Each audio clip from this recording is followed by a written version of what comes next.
Indian television industry को सास भी कभी बहू थी, कहानी घर घर की देने वाले, रियलिटी शोज़ को कौन बनेगा करोड़पति देने वाले, ओटीटी को स्कैम 93 और रुद्रा जैसा कंटेंट देने वाले, अब उनको कौन नहीं जानता होगा।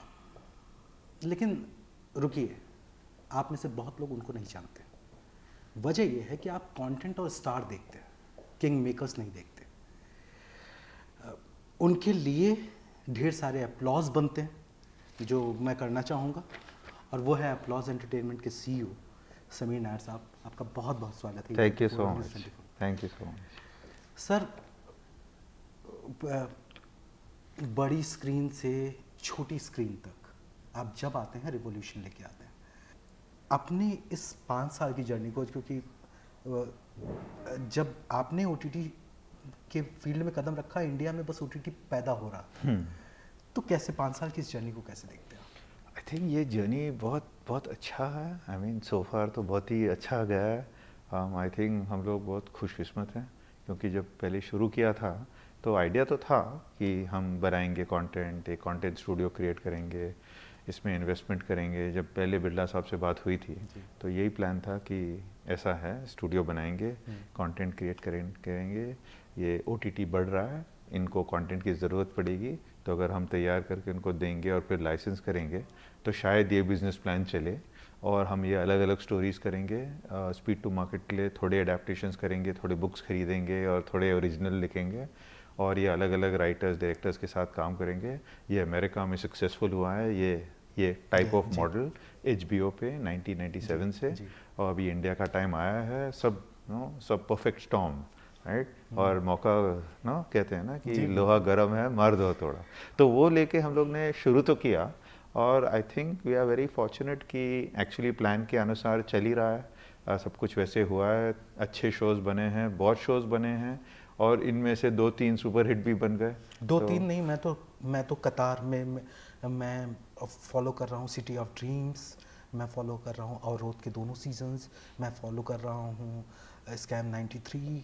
मैं अपलॉज में कुछ लोगों को इंटरनली मैं जानता हूँ, और वो कहते हैं आप कि आपके पास जब फाइनल प्रोडक्ट जाता है तो साइन करने के पहले, गो अहेड देने के पहले आप जिस तरीके से उसकी हर एक डिटेलिंग चेक करते हैं कि वो प्रोजेक्ट कहाँ तक जाएगा, स्टोरी के तौर पर, एडॉप्टेशन के तौर पर, कास्टिंग के तौर पर, तो आप इतना इन्वॉल्व कैसे रह पाते हैं? मैं ये जानना, ये सारे डायमेंशंस के साथ इतना इन्वॉल्व कैसे रह पाते हैं? एक्चुअली वही तो है मेरा जॉब, एक्चुअली इतने सालों से वही कर रहे हैं कि जब जो भी कंटेंट बनना है तो टीम्स हैं, बहुत अच्छे टीम्स हैं। हम लोग बहुत अच्छे पार्टनर्स के साथ काम करते हैं, जो डायरेक्टर्स हैं, राइटर्स हैं, प्रोडक्शन हाउसेज हैं, उन लोग भी super experience, super qualified partners हैं। क्योंकि ऑल्सो हम इसमें काफ़ी रिस्क ले रहे हैं, क्योंकि ये कमीशनड मॉडल नहीं है। तो हम लोग actually we are investing money and we are putting risk capital to make something, and then in the hope कि उसके बाद जब आपको दिखाओ योर अ प्लेटफॉर्म तो आपको पसंद आए और आप बोले कि हाँ हमें ये दो।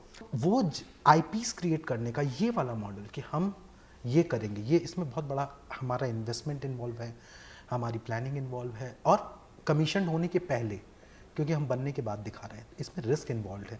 तो ये वही से इंस्पायर्ड है कि रिस्क है तो इश्क है। एक्चुअली कह तो ऐसे ही सकते हैं, क्योंकि शो में तो आ ही गया वो डायलॉग, बट ओरिजिनली प्लान यही था कि इसमें रिस्क है, पर आईपी क्रिएट कर रहे हैं, वैल्यू क्रिएट कर रहे हैं, और एक बिजनेस को बना रहे हैं। तो यही बिजनेस प्लान लेके बिरला साहब के पास गए थे, और यही है original US model of studios, कि raise capital, create content and then release. आपके एक मॉडल के बारे में बहुत बात होती है, हम लोग, मैं उसको समझना चाहता हूँ, और मैं चाहता हूँ कि लोग भी समझें। हब एंड स्पोक मॉडल जिसको बोलते हैं, और डेफिनेटली आप उससे आगे भी जा रहे हैं, लेकिन समझाइए हब एंड स्पोक मॉडल किस तरीके से काम करता है? अगर आप साइकिल कोई भी पहिया देखो तो एक वो सेंटर में स्पोक होता है, वो हब होता है और स्पोक्स होते हैं। तो हमारा ये ऑपरेटिंग थियोरी है कि अपलॉज जो है वो हब है, और वो हब में क्या है, क्रिएटिव, फाइनेंस, मार्केटिंग और डिस्ट्रीब्यूशन। तो वो 4 चीज़ हम लोग को हम कंट्रोल करते हैं और मैनेज करते हैं। But when I work with such good partners and different different partners, different different style. तो अगर आप डायरेक्टर्स भी देखो तो हमने हंसल के साथ काम किया है, नागेश कुकनूर के साथ काम किया है, तिग्मांशु दुलिया के साथ काम किया है, सुधीर मिश्रा के साथ काम किया है, विशाल फुरिया के साथ काम किया है, शाद अली के साथ काम किया है, निखिल अडवाणी के साथ काम किया है। So these are different people. तो हम लोग at the hub we get to learn from all these people, you know. एक बहुत बड़ा बेनिफिट है कि अलग अलग लोगों के साथ काम करें तो हमारा एक्सपर्टीज इंप्रूव होता है, हमारा इंटेलिजेंस इंप्रूव होता है, and each of them bring their A game to it. Yes. And as a hub we put finance, so we have to obviously. Yes. तो कभी कभी मैं अपने applause को describe करता हूँ like Apple, designed in California, manufactured anywhere, you know. So that's how we work. Yes. And it allows us to scale. हम और कर सकते हैं, और बड़ी चीज़ें कर सकते हैं, क्योंकि हम लोग अलग अलग लोग के साथ काम कर रहे हैं। मतलब केबीसी मुझे लगता है इंडियन टेलीविजन इंडस्ट्री और इंडिया के लिए पहला एडॉप्टेशन था, वो वांट्स टू बी मिलीनियर। और उसके बारे में हज़ारों कहानियाँ, लेकिन मैं जिस कहानी, जब आप बच्चन साहब को who wants to be millionaire के सेट पर लेके गए और कन्विंस करने के लिए, जब कोई उनको कन्विंस नहीं कर पा रहा था, तो वो, और उसके बाद आपने अजय देवगन जो मेन स्ट्रीम इतने बड़े स्टार हैं, रुद्रा के लिए आपने, दोनों में आप कैसे सिमिलरिटी देखते हैं, Amitabh Bachchan and Ajay Devgn? I think similarity really, वो दोनों कहानियों में मेन सिमिलैरिटी यही है कि जब केबीसी भी हो रहा था और जब अमित जी को कन्विंस कर रहे थे, वो कन्विंस हो नहीं रहे थे, वो भी इंडिसाइसिव थे, सब लोग बोल रहे थे कि ये तो गलत है, अमित जी थे बड़े स्टार, छोटे पर्दे पे क्विज शो, कौन करता है ये सब, ये वो। आई थिंक इम्पॉर्टेंट थिंग उधर भी था कि Amit ji, after he came to London, he saw the setup, he saw everything, he took the decision. Because finally now क्या होता है कि करियर तो उनका है, स्क्रीन पे वो आ रहा है, राइट, और वो डिसीजन फाइनली उनका ही होना चाहिए, and he took the decision, he said कि okay let's do it. Similarly जब रुद्रा होना था, तो Ajay has seen the original, he is a very good actor, he is a very fine actor, and he said yes, you know. Okay. It's not about convincing. Many times people think कि ये convincing है, कि आपने convince कैसे किया। convincing की बात नहीं है, the actor, because actor is most important ना, उसको, and such a big actor like Ajay, तो first time on streaming a star of that scale is doing it, right? Like how Amitabh Bachchan did KBC, Ajay Devgan did Rudra. It comes from within. They have to want to do it. And if he wants to do it, then it can happen. And actually Rudra बना क्योंकि Ajay is so disciplined, so focused, such a good talent कि उस reason के वजह से बन सके। Because otherwise we started shooting in July and हम लोग ने शो को मार्च में रिलीज किया। हम लोग ने दिसंबर तक शूटिंग कंप्लीट की through the rains in Bombay with COVID going on as a drama. And the only reason it's possible is because Ajay Devgan comes at 7 o'clock for a 7 o'clock shoot. You know, not 1 minute late, works 8, 12, 14, 16 hours if required, and across locations in Bombay. So then that the whole unit becomes like that. And with both the shows, KBC इतने साल से अब तक चला आ रहा है, शानदार, हमेशा जब आता है वो जो फॉर्मेट सेट किया हुआ है उस फॉर्मेट में, और उसके बाद रुद्रा डिज्नी हॉटस्टार का अब तक का सबसे सक्सेसफुल शो है। लेकिन मुझे ये सक्सेस की डेफिनेशन, सर मैं एक चीज़ समझना चाहता हूँ, ये OTT पे सक्सेस की डेफिनेशन समझ में नहीं आती मुझे, क्योंकि मोस्टली जो OTT प्लेयर हैं वही डेटा रिलीज़ करते हैं, और जब वो डेटा रिलीज़ करते हैं तो हर शो जो रिलीज़ होता है, कोई मोस्ट वॉच शो होता है, कोई मोस्ट वॉच मिनट होता है, कुछ मुझे ये समझ में नहीं आता, मतलब इसके लिए इसमें कुछ ट्रांसपेरेंसी या कुछ है ऐसा? सी देयर आर टू थिंग्स। एक तो है कि मेरा मानना है कि ट्रांसपेरेंसी की ज़रूरत नहीं है, क्योंकि it is not advertiser supported, right, it is subscriber supported. तो if it's a subscriber supported system like how Netflix is और like how Amazon is, then actually platform को आपको बताने के लिए ज़रूरत नहीं है कि what is the metric of success, right. उन लोग बोल रहे हैं सक्सेसफुल है तो सक्सेसफुल है, बिकॉज एडवर्टाइजर का पैसा तो नहीं लग रहा है इस पर, so there is no need for ratings, viewership, कितने TRP, कितने GRP, वो सब की ज़रूरत है नहीं। सेकेंड थिंग है कि the way a subscriber platform works is that customer है, वो मंथली सब्सक्रिप्शन पे करता है, और वो मंथली सब्सक्रिप्शन के लिए he must get some value for money every month.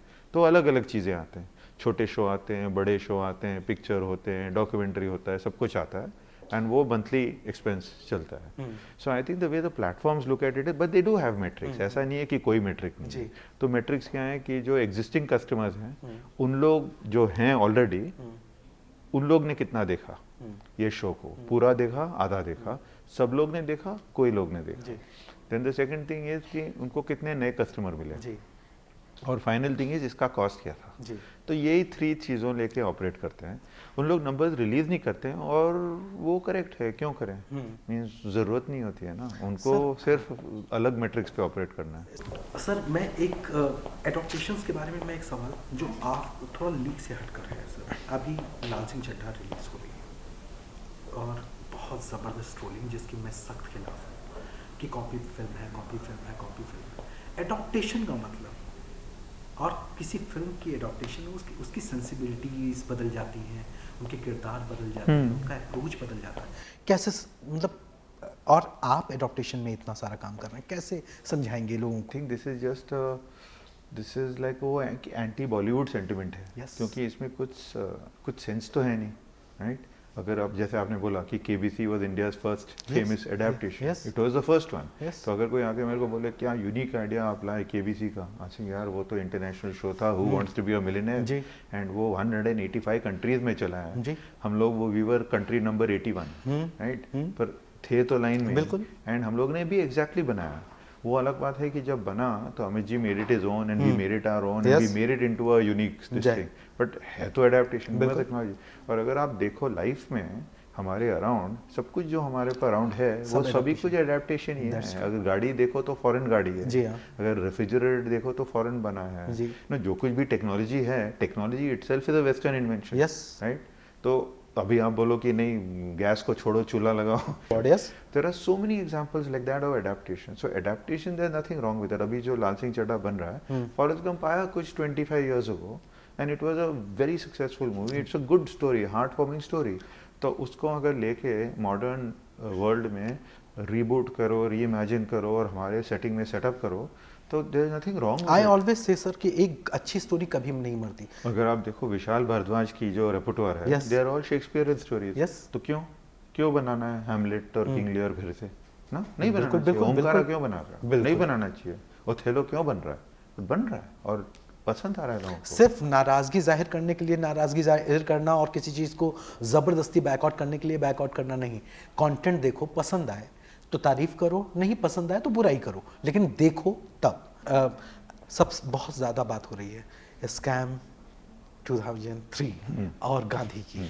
मैं ये जानना चाहता हूँ कि स्कैम नाम जोड़ते ही 2003 वो नाम जोड़ते ही सबके दिमाग में एक्सपेक्टेशन का एक लेवल है, और गांधी जो मुझे लगता है कि अपलॉज की सबसे ज़्यादा बड़ी सीरीज़ है, इसके बारे में कुछ बताएं प्लीज़। स्कैम तो अभी काम कर रहे हैं, शूटिंग तो हो ही रहा है। It's a unique different story. तो स्कैम का प्लान ऐसा था कि स्कैम्स तो बहुत हैं, बट टिपिकली वो स्कैम्स के साथ क्या हो जाता है कि वो एक सेम प्लेबुक को फॉलो करते हैं। तो typical financial scams involve low level corruption, use of public funds for personal gain, and then you get caught. तो वो सिमिलर पैटर्न है। तो हमारा ये आइडिया था स्कैम पे कि हम अलग अलग स्टोरीज लें। तो अगर हर्षद मेहता का हुआ है तो फिर अब्दुल करीम थी, ये तो एक डिफरेंट टाइप ऑफ स्टोरी है, and very interesting characters. Also the thing with scams is कि ऐसा नहीं है कि it's not a story of villains, it is a story of intelligence, it is of that native intelligence, it is about gaming the system, you know, it is not really it's not villainous, it is about gaming the system. Harshad Mehta also was a smart person. उन्होंने कोशिश किया कि ये system ऐसा है, मुझे allow नहीं कर रहे हैं, तो मैं ऐसे सिस्टम को ट्विस्ट करूंगा। Same with Abdul Karim Telgi, he tweaked the system because there was a loophole in the system. So I think that has been the approach. So this is a different story. Third scam will be again a different story. So that's the approach. Gandhi of course is, you know, it's a very big story, very big because story. We've got the books from Ramchandra Goa. The idea is to tell the story of Gandhi, of course, and to also tell the story of Indian independence. Because I think जो आज़ादी and that whole struggle, वो period जो था from 1869 till 1947, जो अलग अलग characters who were part of this, ना बहुत लोग थे, बहुत ही interesting period है, you know, it is the birth of a nation.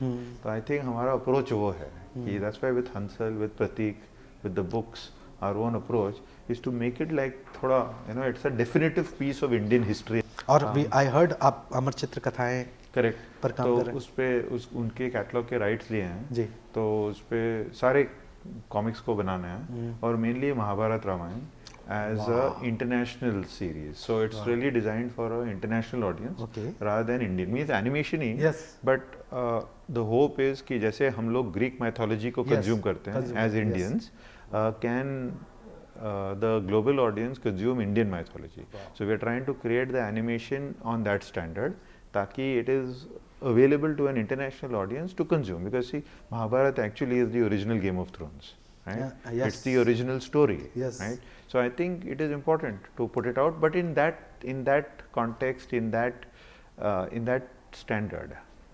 अब जब हम OTT और जेनजी और मिलेनियल्स जो OTT पे कंटेंट देख रहे हैं तो उनको कुछ नया देखने को मिल रहा है, अच्छा देखने को मिल रहा है, जिससे वो इंटरनेशनली भी चीज़ों को समझ सकें, उनको ब्रॉडर पर्सपेक्टिव मिल सके इंस्टेड ऑफ कि वो जो है किचन की लड़ाई देखें। तो thank you so much for that. Thank you so much. It's an honour and pleasure to talk to you. Thank you so much.